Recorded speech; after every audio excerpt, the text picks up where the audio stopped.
Government of Odisha unfurls a new vista of exciting opportunities.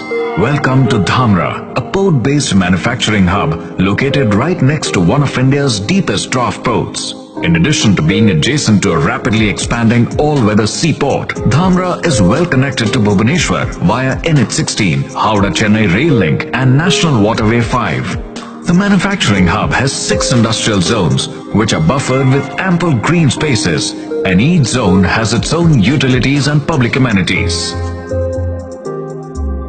Designed with flexibility to set up manufacturing facilities for food processing, textiles, fertilizers, chemicals and pharmaceuticals, the industrial area is also supported by a logistics hub.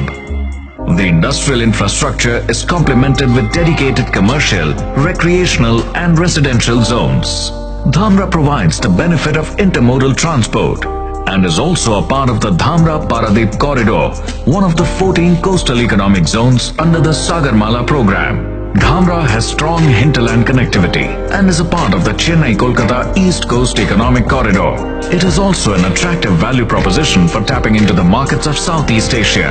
With planned industrialization and urbanization, Dhamra is poised to become a favored destination for industrial development in the region. Think investment. Think Odisha.